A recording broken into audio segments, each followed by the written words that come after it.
This is The Real Truth with Tommy Spina, and I am Tommy Spina. Today's guest is Antoine Mordican. Did I pronounce that properly? Sir. Yes, sir.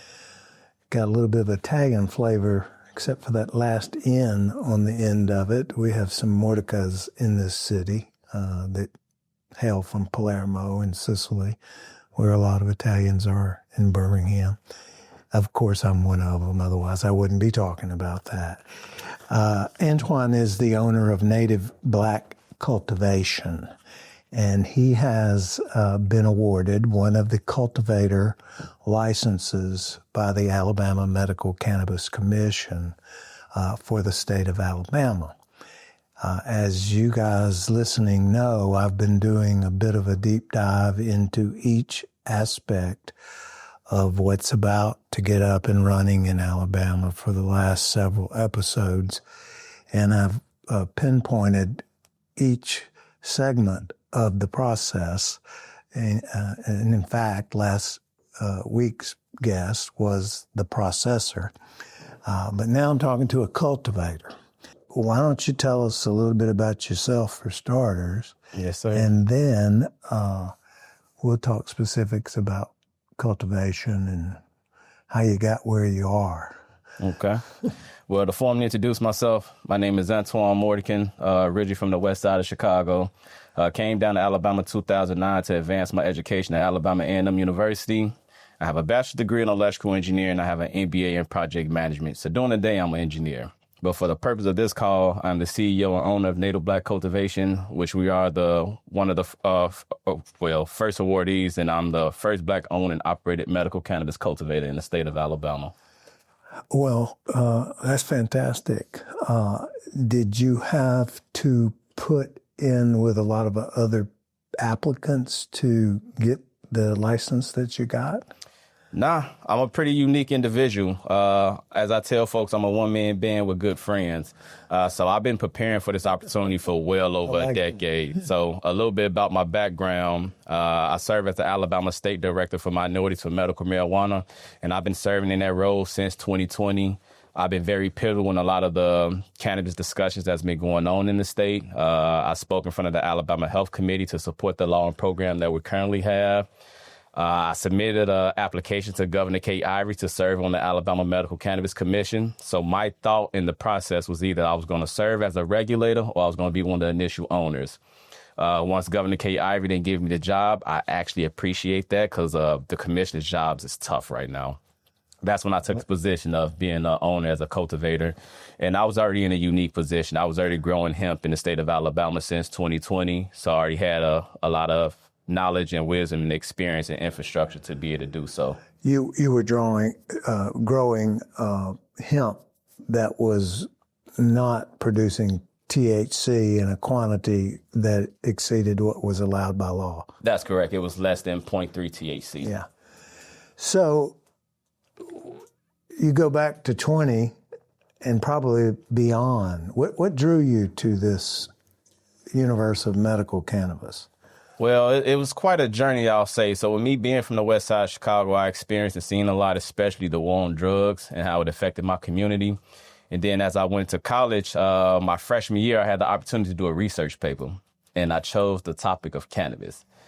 And once I did that research paper, I learned that a lot of things that was taught to us or told to us was a lie, that this cannabis plant has a wealth of uses outside of recreational and medical uses.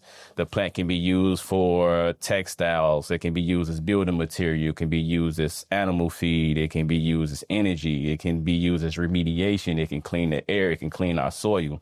This plant is wonderful, but as my decade of experience and research kind of went about, that's when I started to really look at possibly growing cannabis in the state of Alabama, and that's when I started to pay attention to the hemp program. And when the 2018 Farm Bill got signed, that's when I finally took a step. Is your grow is an indoor grow, obviously, or is it's covered? So Alabama don't allow for you to have complete outdoor grow. It has to be covered, and you can't grow out of the soil. So my background, I pretty much have experience with all different methods of cultivating, but what I have had the better experience with and the turnout with is hydroponics. And my hydroponic operation is pretty close to living soil. I use rock wool and cocoa core to pretty much cultivate my crop, but cocoa core has been the one. What is cocoa core? Coconut shavings. Oh, I see. Sort of like a mulch. Yep. And do you plant it from a seedling or a seed? I do both. So I start from I seed. suppose it starts with a seed. Yeah, so I'll start most of my operation. I start from a seed, and then I'll grow that seed, that plant into mature to the point that it become a mom, and then I'll cut clones and cuttings from that mom to produce the other plants. And roughly how many plants would you be working on at any given time? My last grow, I had 500 plants going at one time, and that was my largest one yet. And so you just mentioned something I didn't know. You're not allowed to grow cannabis out of the ground in Alabama? Nope. Is there some reason for that? I would probably say it was our legislators trying to complicate the program. Well, you're going to contaminate the soil or something like that? I wish we could grow out of soil because cannabis cleans our soil. It does well for the soil, especially as with me getting more into the agriculture space of it, it's a good cycle crop. But what do you mean by that, cycle crop? Let's say if you're growing potatoes or something that pulls all the nutrients and things out of the soil, and it may create some type of imbalance in the soil. The cannabis plant, depending on what you're growing it for, but just if you're growing it for hemp or textiles, or you're not going to go to get medical grade cannabis out of that type of soil, but it'll still produce and it'll return the balance of the soil for the next crop. What approximately is your turnaround time from mama plant to having it cut and clipped, and I guess you then take it and ship it to the processor? That's right. It takes about 4 to 6 months. Within that 4 to 6 months, we'll grow the plant into maturity. Once she reaches maturity, we'll harvest her. We'll, depending on how the processor wants her, we can either live freeze it. So you'll pretty much cut the plant alive and just throw it in the freezer. So depending on if they want to make live resin and things out of it. But in my case, with the program being kind of delayed, we've been drying and curing them and debunking them or destemming them, and then putting them in the freezers. And then after it get tested, it goes to the processor. Okay, so there's a place somewhere in the state of Alabama where this is being stored as we speak. That's correct. Because we're about to get up and running, and product will be moving. I suppose product's already moving to a processor. Not yet. So I'm actually the first cultivator in the state of Alabama that had a harvest. And that was back June of 24. I had that first harvest, and that harvest has not made it to the market as of yet. You still have that plant? I still have that. Does it diminish in potency over time? It does degrade in time. So let's say, for example, when I did harvest, let's say the THC potency was 23%. How I'm storing it in the freezers and throughout time, it does lose its potency, and it can drop down to the range of like 15%. And what typically is your percentage of THC in your plants? Isn't there a limitation in Alabama? It's no limit. You can't grow less than 0.3, because if you grow less than 0.3, it's considered as hemp, and we're not allowed to grow hemp. So the goal is to grow plants that are high yielding and high potency and high in oil. So the goal is really to get it like a 30% THC range. If you're able to get 35, you're doing dang good. But if you're able to get in the range of like 20 to 25 to 28%, that's kind of going to be the more typical range. And how do you measure that? It's a few different ways we can go about measuring it. You can send it to a lab to get it tested for the official testing. Fortunately, here in the state of Alabama, how I used to get my hemp tested, I'm unable to do so. So I have to do in-house testing. So technology has advanced throughout the years. So we now have in-house testing that we can do to be able to figure out the potency. But we can't test for like microbes, pesticides, and things like that. That has to come from a lab. Well, but you're not allowed to use pesticides or insecticides? Well, you can, but it'll have to be more organic. And there's a few different ways you can go about that.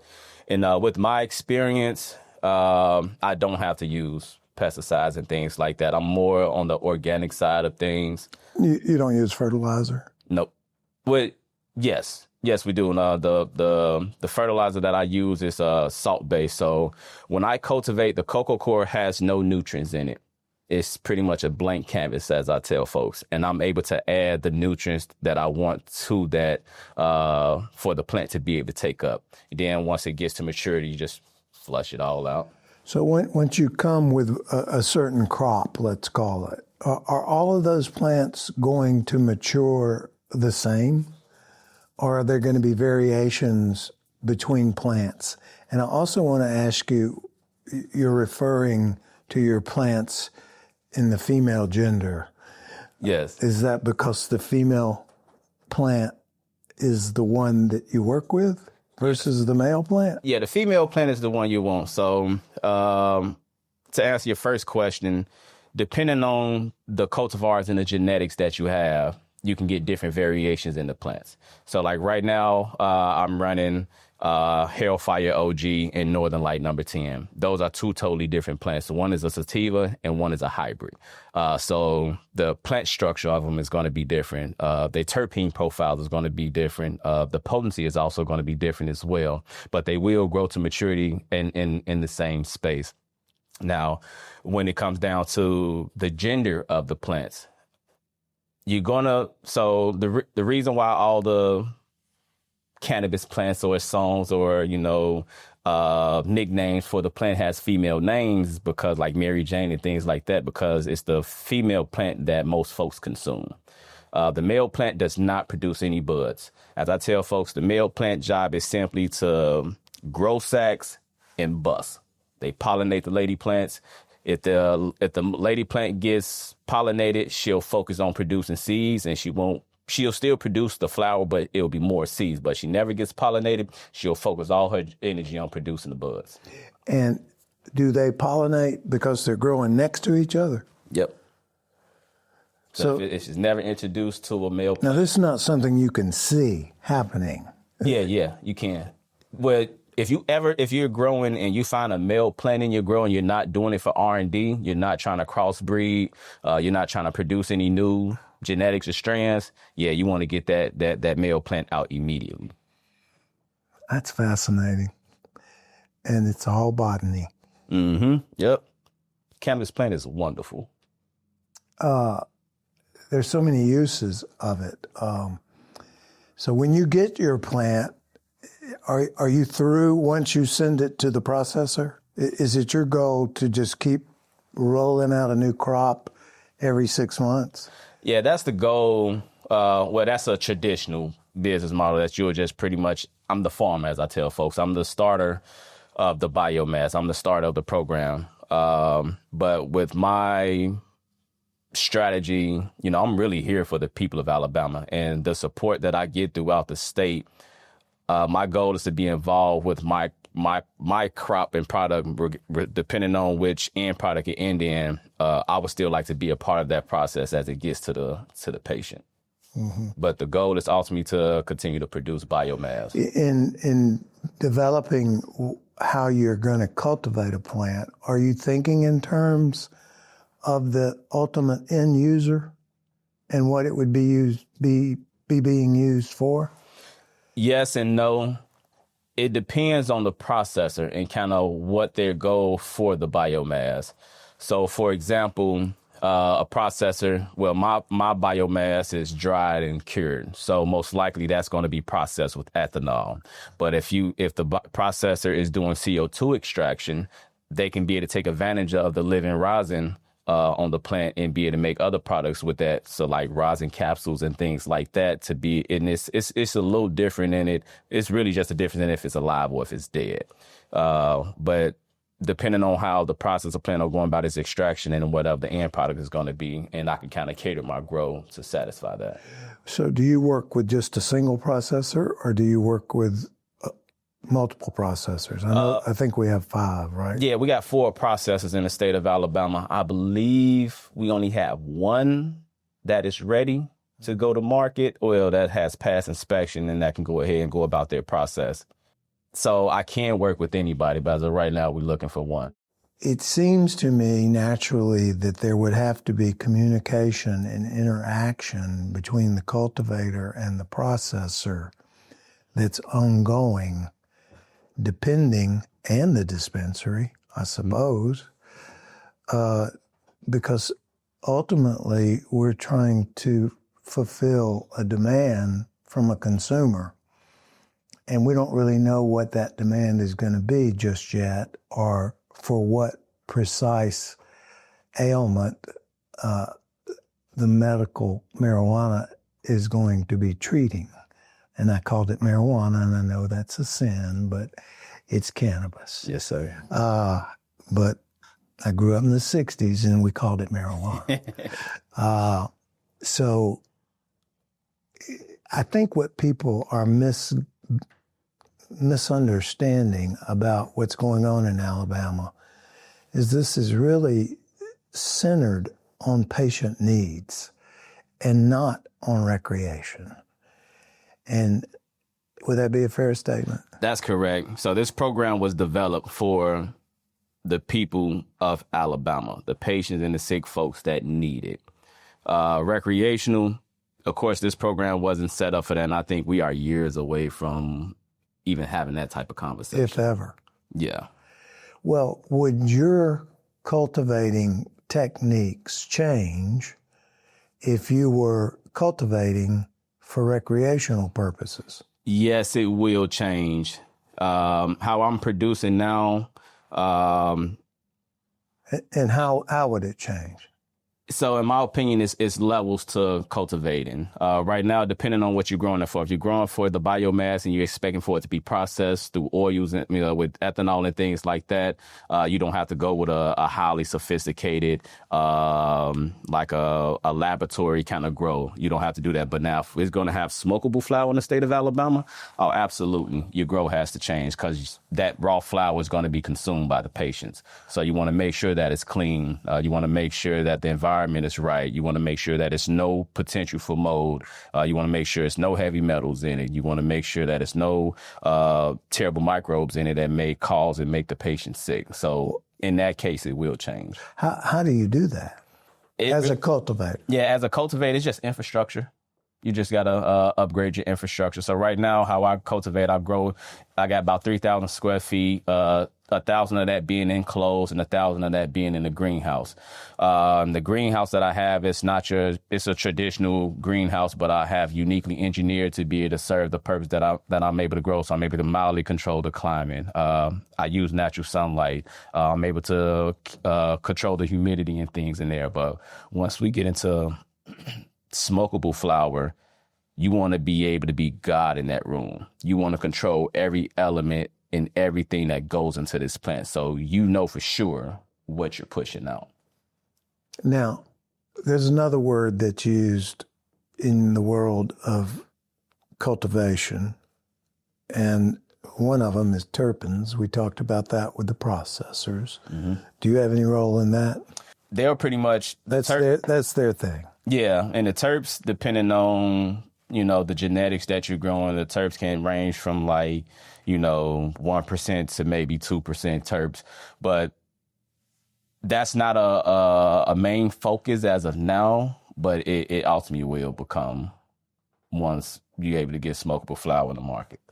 And then there's another word I've heard tossed about called flavonoids.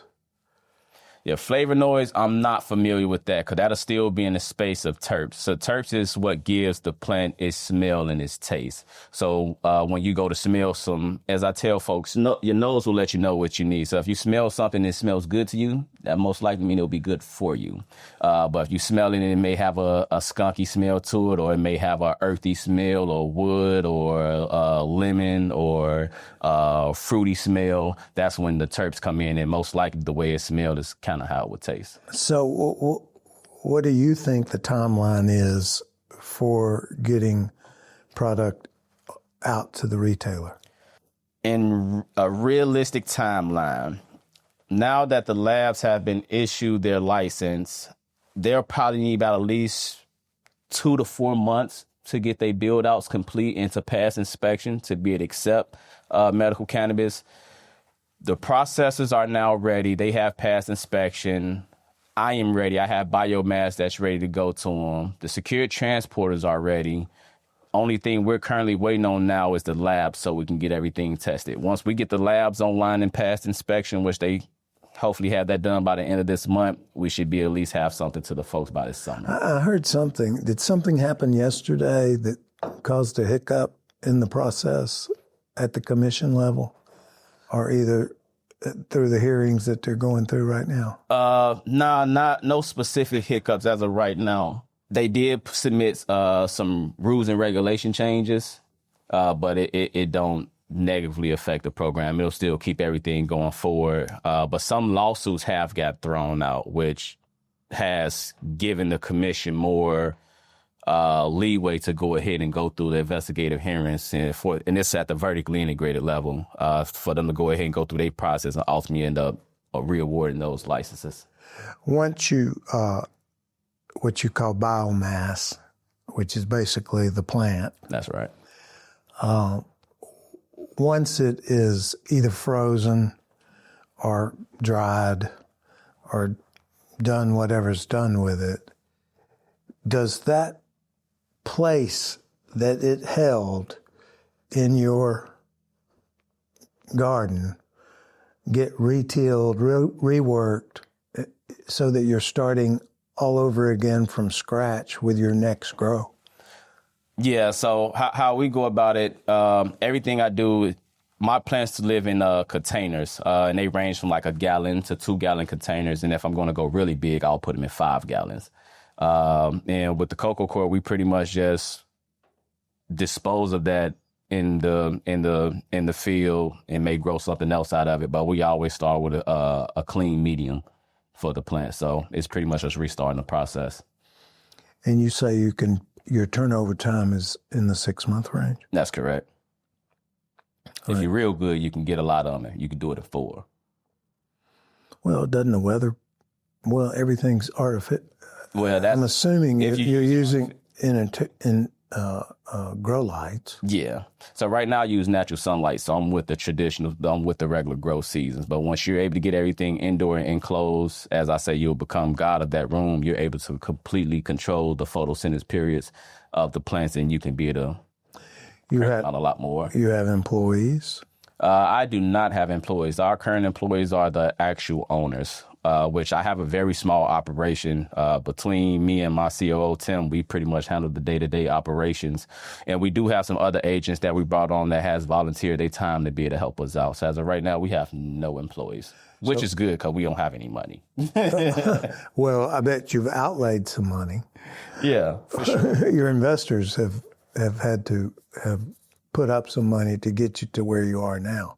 Yeah, and that's another unique thing about my position. I'm self-funded. I did everything myself until I actually got the license. And once I was actually issued my license, by statute, I had to pretty much get everything up and running in 60 days. So I had to finish with build out. I had to have security in place. I had to have fencing in place. I had to have my grow. I had to have everything ready to go within that 60 days. So I did bring some investors, but it was small investors. And honestly, like I'm $120,000 in licensing fees alone. I only raised $130,000 to do what I'm doing. Other than that, my engineer job pays the bills. Okay, so you have a side job that is your profession. Yeah. Engineering gets it done. If I wasn't an engineer, it would be some trouble.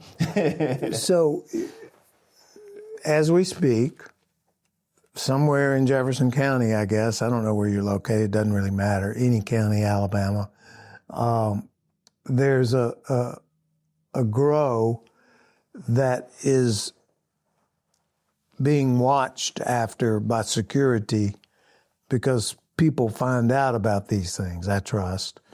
And people being human, they are prone to do things that they shouldn't do, which has provided a living for me as a criminal defense lawyer. But So you have to keep your product under watch and guard 24/7? Yes, sir.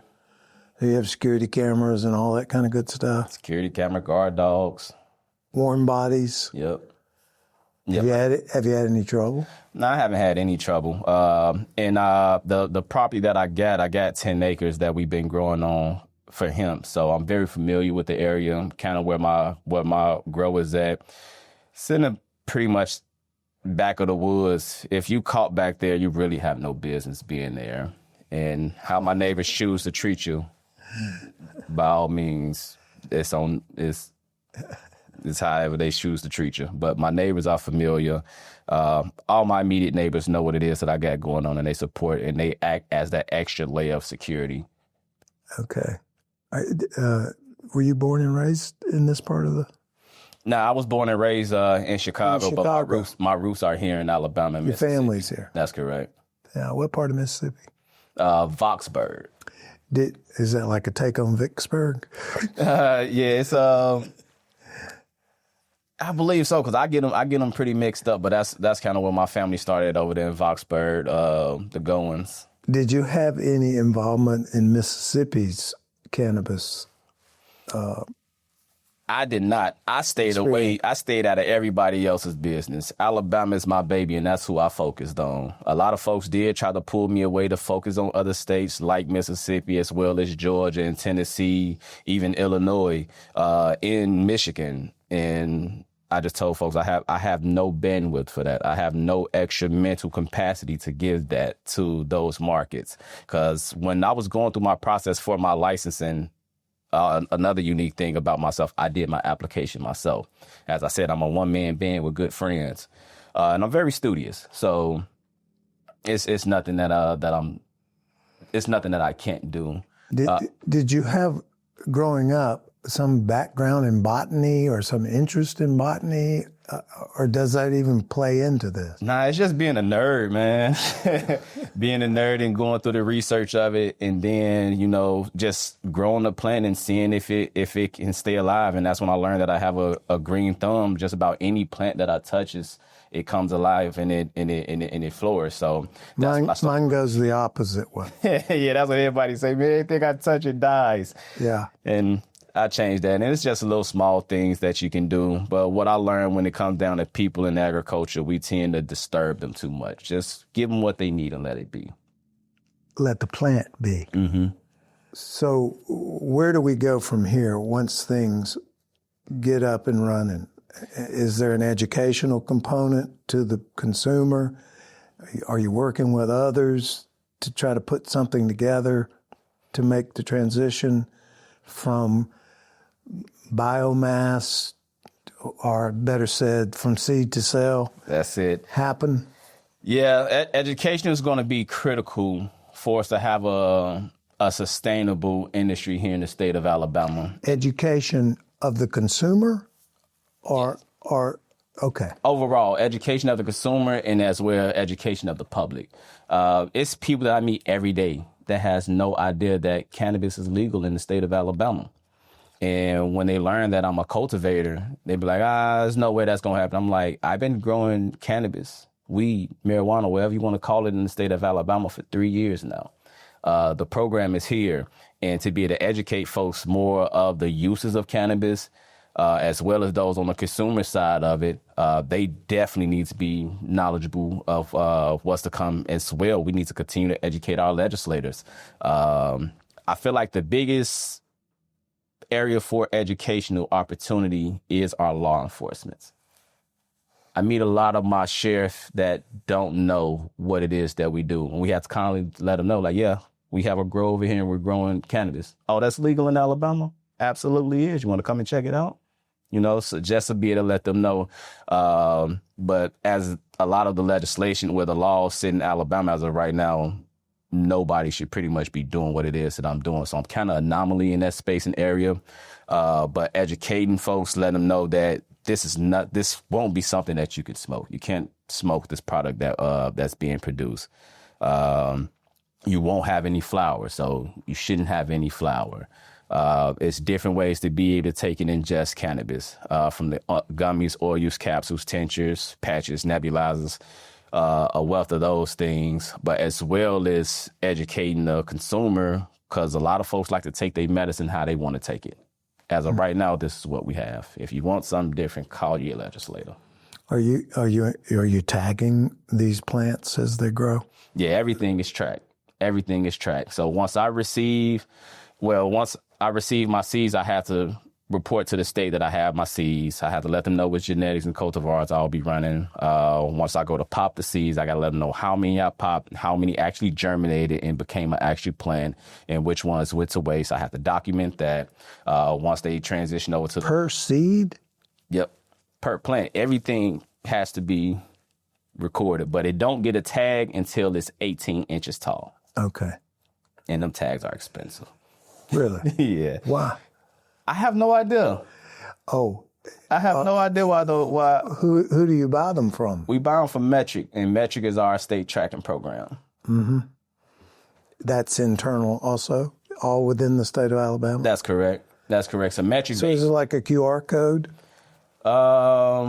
No, this one won't be a QR code because we have to input everything in it, but it will be trackable with the QR code once it gets to the end product. So, for example, once the processor makes its end products, get its packaging and label and everything together and get it over to the dispensary, every package should have a QR code on it that you're able to scan, and you should be able to see what is all in here, who grew it, what was the testing when it was grew, who processed it, what was the testing when it was completed, processed it, and, of course, the final test once it gets to the patients. If you had it to do over, is there anything you would recommend be done differently that might have made things that seem incredibly sloth-like in movement in the state of Alabama that might have made that different? I think the biggest hurdle that we encountered was probably the limit of licenses. I wish it could have been a more of an open market, even though I'm thankful for it to be a limited license market because it kind of galvanizes me in this space. But I'm not scared of competition. But I believe if they would have made it more of an open market and allow for everybody to possibly be vertically integrated, that they can be from seed to sale, I think it would have removed a lot of the legal hardships that we've been encountering. And I truly feel a way about that because I've been growing since 2023. We've been bottled with lawsuits for 2 years for no reason. And it ended up coming from the appeal courts that restraining order on the commission should have never been put in place because it was still active avenues that applicants could have took to be able to resolve their issue. Administratively. That's correct. So we got hung up for 2 years for no reason, and the persons that was upset, well, the applicants that were upset, as I call them, the rich crybabies. These are the vertically integrated folks. These are the folks with millions of dollars. These are the folks with crazy financial backing. Of course, they have a extremely amount of power in the state of Alabama, and they feel like if they don't get a license, nobody should get a license. Nobody should get an operation. Nobody should be able to move forward. And I don't think that's proper. I don't think that's right. And the fact that the state of Alabama did provide sub-licenses for the independent license, that we are able to get licenses and come together to be able to provide the state, I think that was, I give them a thumbs up for that. But if it would have just been open, it would have just eliminated a lot of the noise. You think so? Yeah, but it's Alabama. I don't think that was going to ever happen. Well, they didn't want it to be like the Wild Wild West, I think. I don't think it's going to be a Wild Wild West because it's very controlled. Yeah, and it costs a lot of money to get into this space, and you have to have some type of wittiness to you. You have to have some type of financial. You have to be a unique individual to really pull this off. Like anybody can get a license, but are you able to stand up an operation? Are you able to grow a plan? Are you able to be in compliance? That's the key word. Are you able to be in compliance with the state rules? And stay in compliance. That's right. Now, how do you interact with those that have integrated licenses? We real good friends. I'm a pretty well-rounded individual in the space. I know just about every owner and licensee in the state. And I know just about every applicant. So when we went about our application process, we had to show that we had to show evidence that we had a relationship with other potential licensees or applicants. And those at the vertically integrated level, I know a lot of those guys, and they would love to be able to buy from me. And I'll love for them to be able to buy from me. So the relationship in that area is really good, but it's really just based on, in my opinion, the kind of individual that you are and how you kind of go about your business. But that can't happen, right? I mean, somebody with an integrated license can't buy from you. Yeah, they can. Oh, they can? Yeah, they can. So while they are working to get their operation grow up to, past inspection, they can go ahead and buy biomass from me. And if they able to get their processing facility up faster than they able to get their grow up, they can buy my biomass and process it. And because they have, with an integrated license, the ability to not only cultivate, but to process and to transport and to dispense. That's correct. So possibly, well, do you have the capacity to grow more? Yeah, I got 10 acres. Well, you're going to have to hire somebody. Oh, for sure. For sure. And that's why I'm just waiting on the state, man. When I start generating some revenue, I can really start putting the necessary pieces in place and expand and give folks some good paying jobs that they can be able to come out and work. I'm envisioning you in this white surgeon's gown with the hairnet on, going through this very sterile plant facility with a pair of scissors or snippers. Yeah. Is that an accurate? Yeah. Not yet. Mind's eye? Yes, sir. That is definitely what we'll be doing in the future. That is by hand. Yes. And I really prefer for things to be done by hand versus automation, because you're able to be a little bit more intimate with the plant. You're spending more time with the plant, so you can see if she have any deficiency, if she's getting dry, if she's getting good airflow, if it's any mold that's starting to produce. But if you put everything on automation, you never spend any time with your plants. Oh, that's, as we say in the industry, that is a corporate grower, and I'm tethered with a lot of other growers throughout the nation.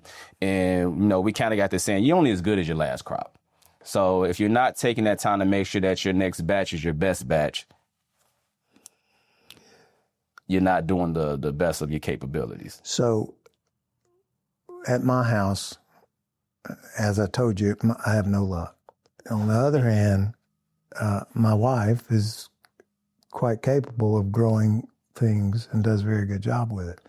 But I do feel there's almost like a human interaction with the plant. Are you telling us that there's that kind of closeness between you and your plant? I would have to say yes. It's an esoteric level, I'm sure. They're my babies. And they know that. Yes.